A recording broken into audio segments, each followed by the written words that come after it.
Jim, one of the things that the FRC are looking to bring in is different penalties or new penalties for various infractions within the rule book. So you're going to take us through a few which are just more increased penalties for mostly rules that are already in the rule book? Yeah, they are. And again, some of this speaks to our terms of reference where we're asked to engage with stakeholders, engage with fans and supporters. And the whole area around tactical fouls where there's a deliberate intent to slow the play down. We've got a number of current rules in the rule book where if you purposely delay a free kick or you hold on to the ball can be brought 13 metres. Again, a lot of the survey responses said, bring that up, 40 or 50 metres. So we have a kind of a terminology called a tactical foul where, a player deliberately fouls an opponent for the purposes of delaying play.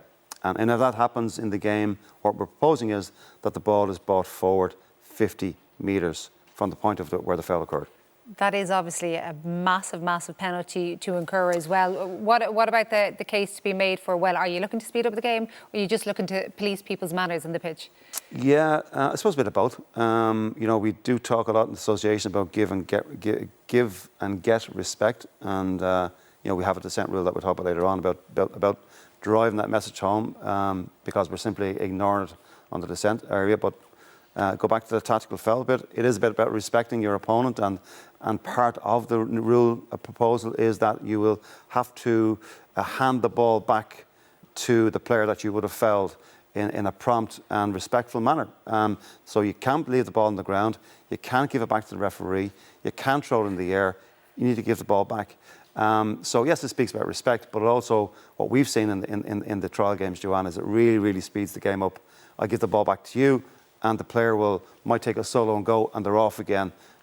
So it has been very much a positive enhancement that we've already witnessed in our games. It'll be interesting to see how that works in a high-level competitive game as opposed to a sandbox game up somewhere.